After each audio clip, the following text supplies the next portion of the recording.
আল্লাহ আমরার জীবনের तमाम গুনাহরে মাফ করিয়া দাও। এই মওলায়ে করিম আমরার গুনার কারণে গাড়ি ঘুরে অ্যাক্সিডেন্ট দিয়ে আপনি আমরার বাড়ি হয়ে আল্লাহ আমরার গুনার কারণে বড় বড় বেমারদার দি বিছানা খানো ফেলাইয়া পরীক্ষা করে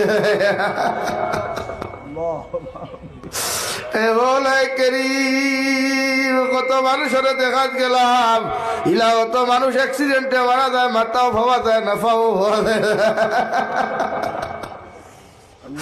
আল্লাহ আপনার গুনার কারণে ইলা মৌত খান আপনি আপনার জমিন খানা দিও না আল্লাহ।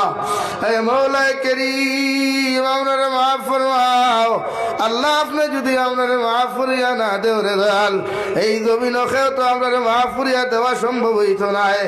আল্লাহ আপনি আপনার চিন্তা মুর্দা মায়ার ব্যাপারে আপনি মাফ করিয়া দেও।